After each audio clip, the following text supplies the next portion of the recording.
तो ये जो बिल आया था वो उस समय था जब शॉर्टेज थी, रेगुलेट करने की जरूरत थी और कोई होर्डिंग ना हो और इसका सही दाम मिल सके, सही समय पर लग सके, इस बात के लिए था।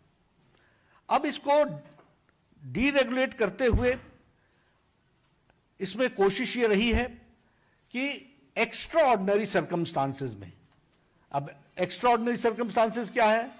फेमीन है, वॉर है, अकाल आता है, नेचुरल कैलेमिटी होती है, तो इन सब को ध्यान में रखते हुए इस बिल को बनाया गया है जिसमें ये एक स्मूथनेस आएगी और इसके माध्यम से प्राइवेट सेक्टर भी इन्वेस्ट करेगा, वह भी निवेश करेगा और उसको भी इसमें से एक उत्पाद लेने की इच्छा जाहिर होगी। यह एक इस विषय को हमको ध्यान में रखना चाहिए। उसी तरीके से ये जो farmers produce and trade and commerce का विषय है, इसको भी फार्मर्स को फैसिलिटेट करने का प्रयास है, किसान को सुविधा देने का प्रयास है। सुविधाजनक तरीके से किसान अपने उत्पाद को बेच सके, इसकी व्यवस्था है। और इसका जो मूल है कि अनाज मंडी के थ्रू, अभी क्या है, अनाज मंडी के थ्रू ही बेचा जाता है। यह आपको सुविधा देता है कि अनाज मंडी से बाहर भी आप बेच सकते हैं और आप अपने दाम को तय कर सकते हैं। और इसी तरीके से ये ट्रांसपेरेंट, पारदर्शी व्यवस्था है और किसान कंपेयर कर लेगा कि कहां हमको उचित दाम मिल रहा है, कॉम्पिटिटिव होगा कि हमको वहां इतना दाम मिल रहा है, आप इतने में देंगे तो मैं यहां बेचूंगा। ये कंपटीशन का भी इसमें से विषय आएगा। और इसके साथ साथ इस बिल में यह प्रावधान है कि हम इंफॉर्मेशन ऑफ प्राइसेस देंगे। और इंफॉर्मेशन ऑफ प्राइसेस यानी हम सूचना बताएंगे कि कहां किस जगह पर क्या प्राइस चल रहा है।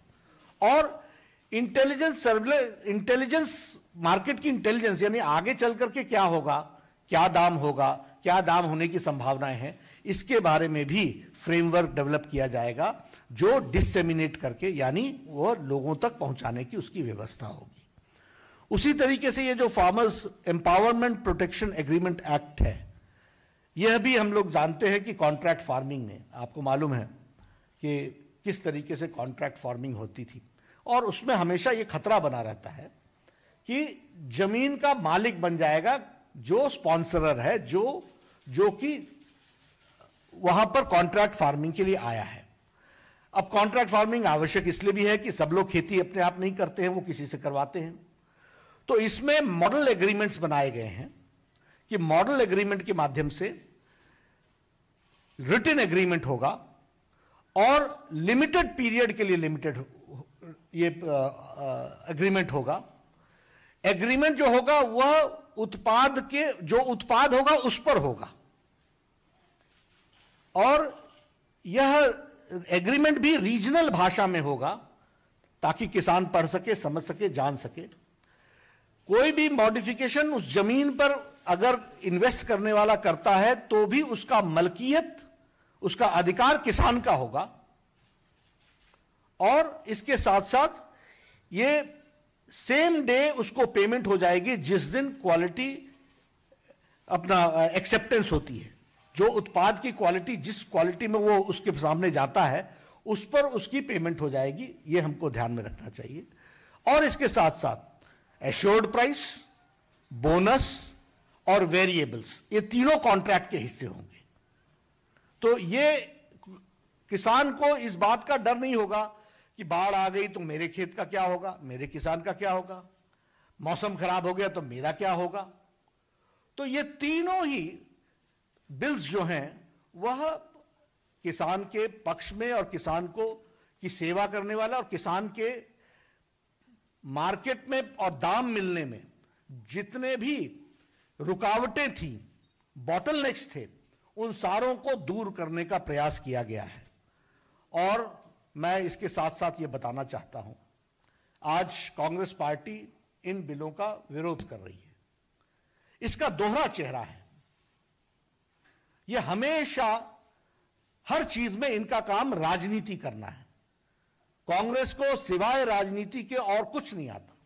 यही कांग्रेस थी जिसने 2013-14 में यूपीए की सरकार में अपनी स्टेट गवर्नमेंट्स को, उस समय कर्नाटक में, असम में, हिमाचल प्रदेश में, हरियाणा में, मेघालय में फूड और वेजिटेबल्स को इसने एपीएमसी से डी नोटिफाई कराया था। एग्रीकल्चर प्रोड्यूस मार्केटिंग कमेटी से बाहर इन्होंने डी नोटिफाई कराया था। अभी भी कांग्रेस का ये अपने मैनिफेस्टो में, 2019 के मैनिफेस्टो में वो बड़े स्पष्ट शब्दों में पैराग्राफ 11 में लिखते हैं कि Congress will repeal agriculture produce market committees act and make trade agriculture produce including exports and intra state free from all restrictions. ये देखिए, Congress unleashes wholesale reform fruit and vegetable mandis. ये है, इसकी तारीख है 7 जनवरी 2014, यूपीए की सरकार। फिर लिखती है D listing veggies fruit from APMC act for checking prices. और उसके बाद अपने मैनिफेस्टो में 2019 में लिखती है Congress will repeal the agriculture produce market committees act and make trade agriculture produce including exports interstate trade free from all restrictions. उसी तरीके से पैराग्राफ 11 में लिखते हैं, 21 में लिखती है the essential commodity act 1955 belongs to an age of controls. Congress promises to replace the act and enabling law can be invoked only in case of emergencies. ये जो इन्होंने लिखा है उसको मोदी जी ने पूरे का पूरा इंप्लीमेंट किया है। और प्रधानमंत्री मोदी जी ने ये कहते हैं, आज देखिए इनका चेहरा, लोकसभा और राज्यसभा में ये अपोज कर रहे हैं और किसानों को लुभाने के लिए अपने मैनिफेस्टो में उसको डालते हैं और आज दुनिया को गुमराह करते हैं, झूठ बोलते हैं। यह कांग्रेस की पॉलिटिक्स है, यह हमको समझना चाहिए। और मैं ये बड़े स्पष्ट शब्दों में कहूंगा कि प्रधानमंत्री मोदी जी किसानों के प्रति समर्पित हैं। ये तीनों ही बिल किसानों को नई आजाद हवा देने का काम कर रहे हैं। इसके बाद किसान को आजादी होगी। आप बताइए आज की स्थिति क्या है कि ये 150 गांव हैं, इसी अनाज मंडी में जा सकते हैं, इसके बाहर जा नहीं सकते। उनको शुल्क दो, उनको लाइसेंस दो और उसके बाद स्टेट का बैरियर नहीं क्रॉस कर सकते, विद इन डिस्ट्रिक्ट नहीं कर सकते।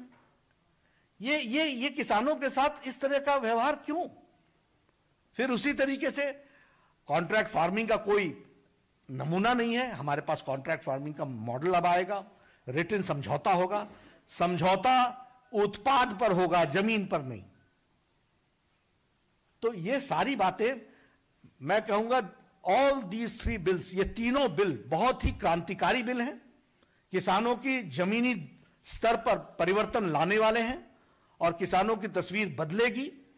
लेकिन कांग्रेस का झूठा चेहरा एक तरफ अपने मैनिफेस्टो में लिखना और जब प्रधानमंत्री मोदी जी सारी चीजों को इंप्लीमेंट कर रहे हैं और किसानों की चिंता कर रहे हैं, तो वह किसानों को बरगलाने के लिए, धोखा देने के लिए, उनको गुमराह करने का काम आज इंडियन नेशनल कांग्रेस कर रहा है, जो बहुत ही दुखद है।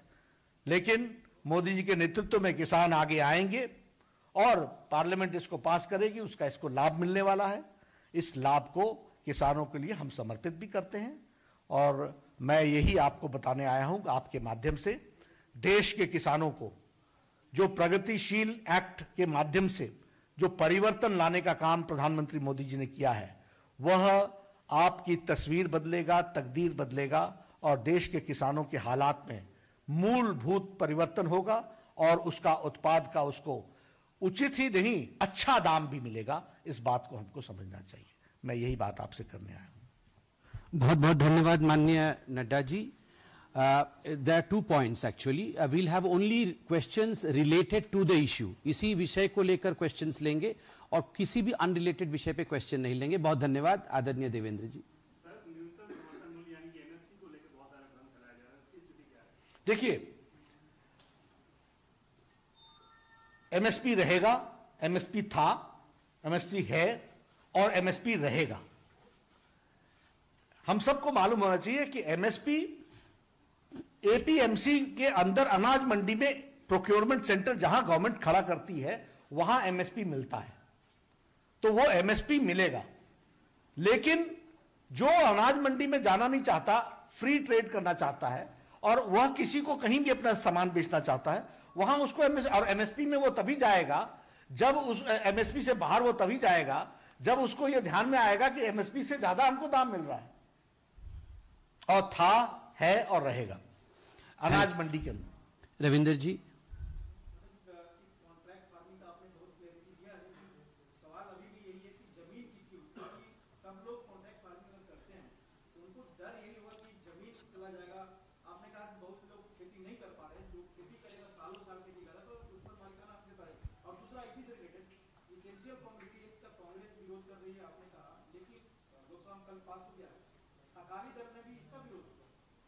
देखिए, पहला विषय जो आपका कॉन्ट्रैक्ट फार्मिंग का है, आप समझ लीजिए आज जमीन का पूरा यूटिलाइजेशन क्यों नहीं हो रहा है। मैं नौकरी करता हूं दिल्ली में, मेरी जमीन है, 2 बीघा जमीन है। अब मैं किसी को दे दूं और फिर वहां पर या किसी को कॉन्ट्रैक्ट दे दूं, कोई दिक्कत आ जाए, जमीन पर कब्जा हो जाए, इसमें समझौता होगा ही सिर्फ उत्पाद पर, जमीन पर समझौता होगा ही नहीं। ये जो इसका कॉन्ट्रैक्ट है, कॉन्ट्रैक्ट उत्पाद पर होगा और जमीन सदा सदा किसान की होगी, उसको कोई भी नहीं ले सकता। दूसरा, इसके लिए कंसिलिएशन कमिटी बनी है। कोई भी डिस्प्यूट होता है स्पॉन्सरर में, यानी जो इन्वेस्ट करता है वो, और किसान में, तो उसमें रिप्रेजेंटेटिव होंगे और स्थानीय स्तर पर होंगे। किसान होगा, उसका भी आदमी होगा, और उसके साथ साथ सरकार का भी आदमी होगा, और वो कंसिलिएशन करेंगे। उस कंसिलिएशन के बाद एसडीएम इंटरवीन करेगा। इसलिए किसी की भी जमीन जाने का सवाल नहीं होता। रोल मॉडल बनाया जाएगा, मॉडल कॉन्ट्रैक्ट कैसे होता है, और उस मॉडल कॉन्ट्रैक्ट में दाम की व्यवस्था, एश्योर्ड प्राइस, बोनस, और बोनस के साथ साथ वेरिएबल्स, इस पर भी कॉन्ट्रैक्ट होगा। पेमेंट भी उसी समय हो जाएगा जिस समय आपका। लखनऊ से बड़ी खबर है, जहां पर पंजीरी टेंडर में चहेतों को लाभ देने की कोशिश। 57 जिलों में पंजीरी आपूर्ति का टेंडर, 30 जिलों में एक ही कंपनी ने टेंडर डाला है। एमपी